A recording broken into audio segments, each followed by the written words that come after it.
Hello, buddy. Welcome back to Tin Man Score Channel. I'm your host, Jeffrey Tin Man Taylor, and today I got three more scary storytellers picked out to watch. And the first one is Chillin' Tapes, and the video that I picked out to react to is three scary real driving at night horror stories. So without further ado, I'm going to turn these lights off, move the camera up here for you guys, and let's get this reaction on the road and in the bag, shall we? Okay, here we go.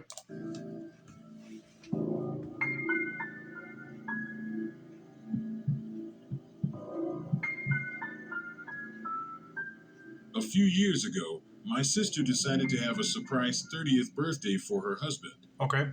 Since he missed his senior prom, she decided to make that the theme of the party and even booked the same hall his prom was hosted in when he was a teenager. Oh, that's nice. Problem is, my brother-in-law grew up in basically the middle of nowhere, a small rural Missouri town that you have to leave the highway and travel down about 5 miles of heavily wooded back roads to get to. On top of being so isolated, there's a rather large heroin problem out there, both using and dealing. It's a pretty potent cocktail, but my sister was determined to have the party there. The party was at 6, and my original plan was to drive out with my sister and her friends to help set up, and then drive back home with her. However, I got called into work and had to stay until 4, so I told my sister I would drive up by myself as soon as I was done. She warned me that it was pretty easy to get turned around on those country roads, but I had Google Maps to help me and didn't worry about it.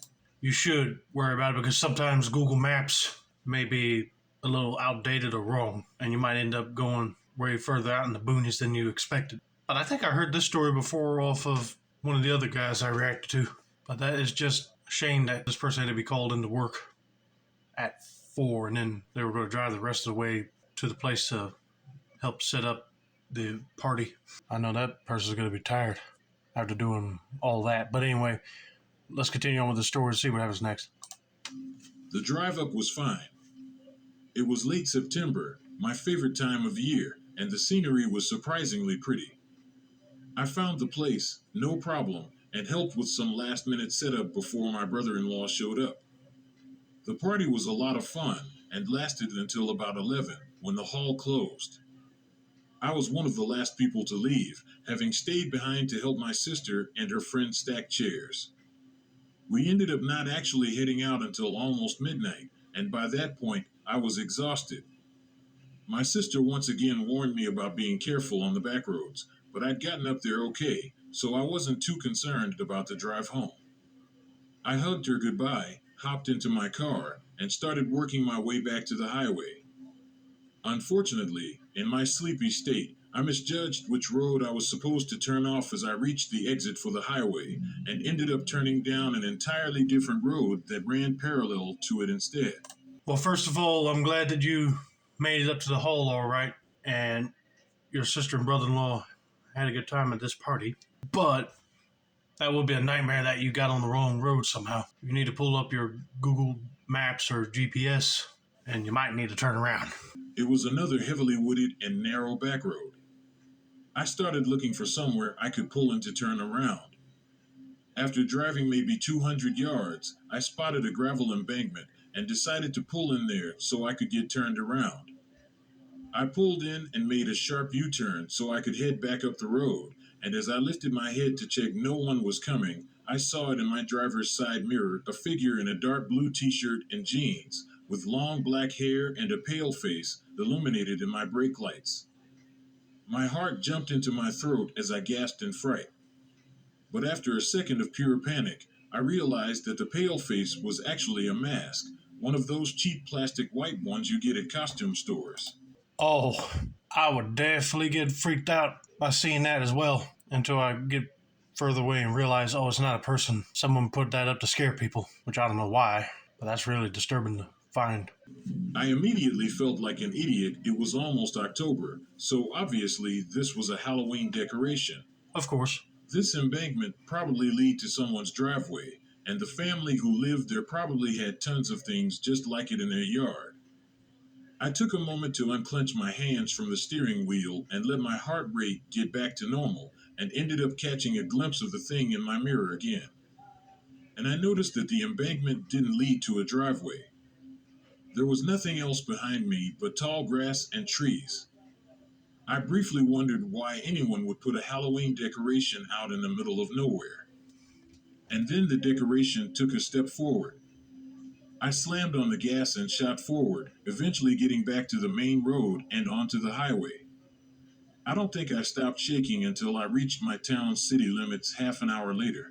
Yeah, I was just wondering why would they put a Halloween decoration out there that far? Well, there's probably not no house there. Someone was just waiting to see if anybody would come near them on their little spook trap, act like a Halloween decoration, and then start moving up closer to them, probably to rob them or literally scare them to death. I'm glad that this person was able to drive fast and get back on the main road before getting attacked. Looking back, I definitely wasn't in any danger. I was in a car. All the doors were locked, and I could easily have run down whoever that creep was if they tried anything.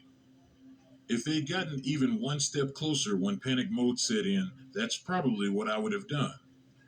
It was probably just a kid or local druggie in a crappy mask, giving motorists a good scare and not really thinking about the consequences.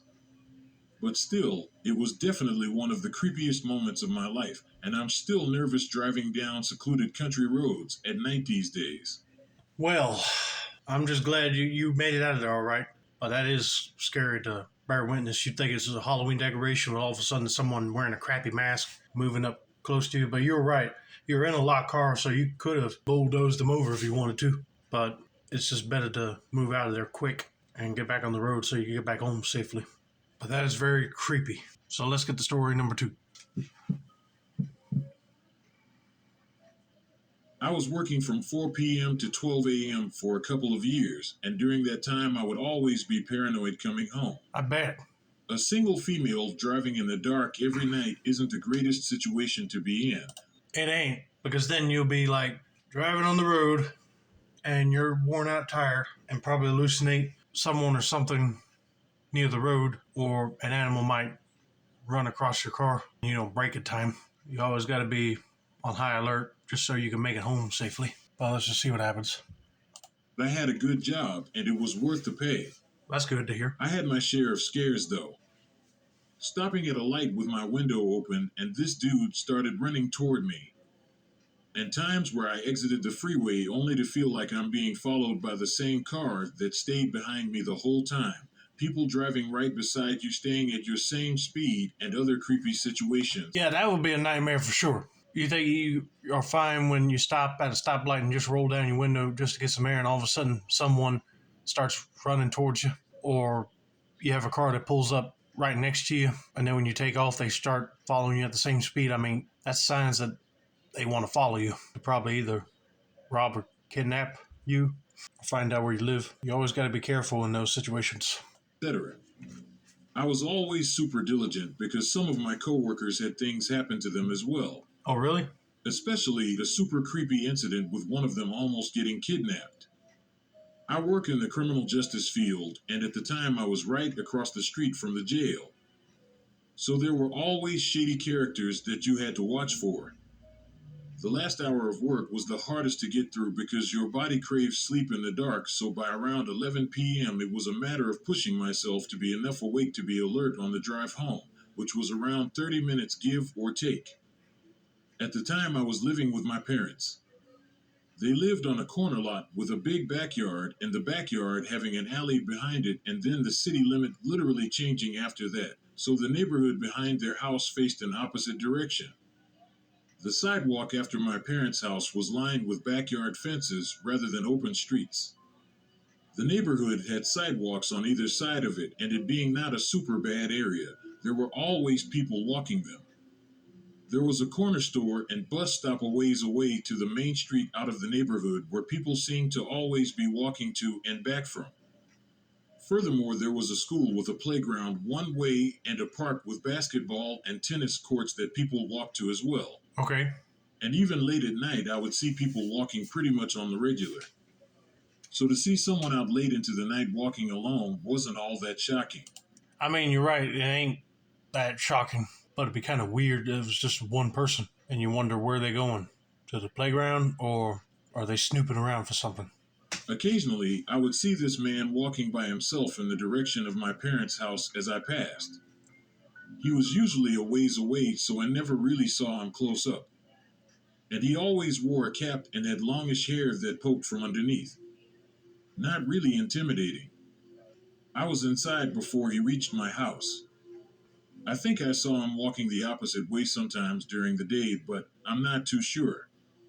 Either way, he was familiar to me. I saw him often. Well, one night I see the said man, and he was closer to my house than usual, but I made it home and wasn't really scared since I've seen this man before.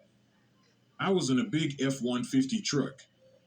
Since I was the last one home, as a courtesy, I would park a little outside the driveway into a little strip of land next to the sidewalk so people could get out early in the morning.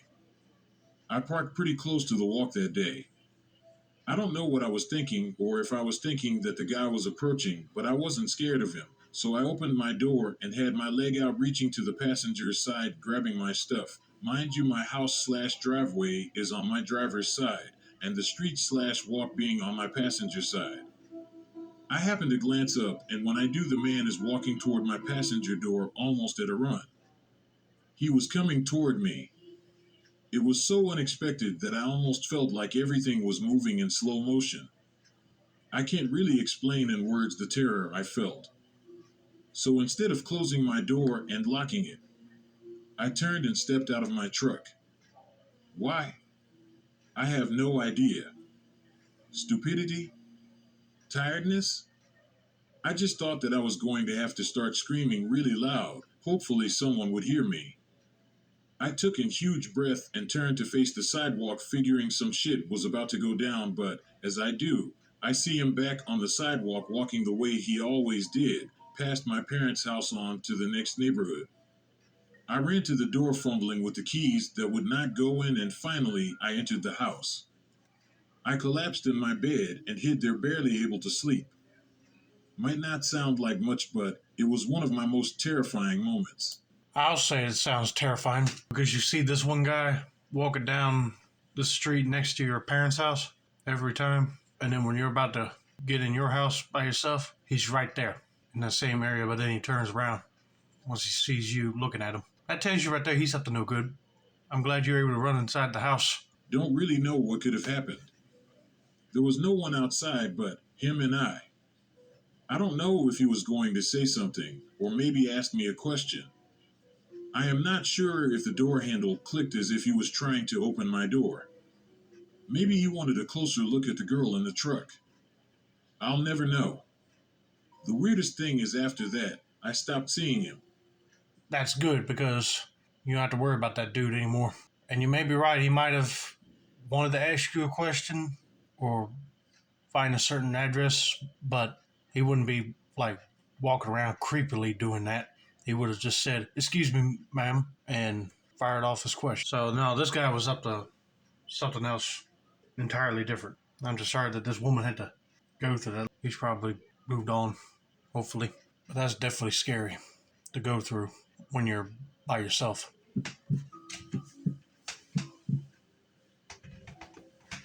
This happened years ago when I was around age 19 or 20 and worked retail part-time at the mall. I was the closing shift that night and left around 10:30 p.m. to head home. I often took the inside streets versus the freeway, which included a small stretch of back road that was usually pretty empty, especially during that time of night. This particular night, I noticed a car about 10 minutes into my 30-minute drive going the same way as me, but didn't think much of it. As we're approaching the stretch of back road that's usually deserted at that time, the driver behind me starts flashing their high beams and slowing down/speeding up while tailgating me. I remember feeling panicked that they might hit my car. Eventually, the car pulls up beside me, and now I can see a middle-aged man who is pointing towards the back of my car and then motioning for me to roll my window down. I roll my window down about halfway, and he says something about how my tire looks like it's flattening, and I'm going to damage the rim if I don't pull over soon. I tell him I don't know how to change a tire, but I'm not too far from home, so I should be fine, but he's pretty insistent about how it will only take a few minutes, and he is happy to help. you would have known if the tire was getting flat. So I wouldn't trust this guy. He's probably trying to gain your trust just so he could help fix your tire. But in reality, he might be one of those guys that will try to get you out of the car and then rob you. Listen to the warning bells in your head if you want to get home safe. I know something is off because my car seems to be driving fine. Yeah, exactly. I politely say I'm fine, but thanks anyways, and roll up my window. He drives next to me for what feels like forever, but it couldn't have been more than another minute or so. At this point, something feels so off that I'm afraid to even physically look in his direction. I focus on the road the best I can, and eventually he slows down and moves behind me again. After a few minutes, we reach a more populated, well-lit part of town, and I see him make a U-turn. I get home and take a look, and my tire is perfectly fine. I have no idea if he followed me from the mall or what that man's intentions were, but I think it's safe to say they weren't anything good. Nope, they won't. I even had my dad check all my tires the next morning, and the tire pressure on them was in the normal range. I still think of this night from time to time, and it makes me nauseous to think about how different things might be today if I had decided to pull over that night. You're right, because if you didn't trust your senses, then you probably would have been kidnapped once you pulled off the side of the road to let that other guy help. I'm glad he didn't follow you home. Anyway, I hope you guys enjoyed this video. Don't forget to like, subscribe, turn on post notifications for more Chilling Tapes reactions like this. This has been another successful installment of the Tin Man Score channel. I'm your host, Jeffrey Tin Man Taylor, and I said that's a wrap.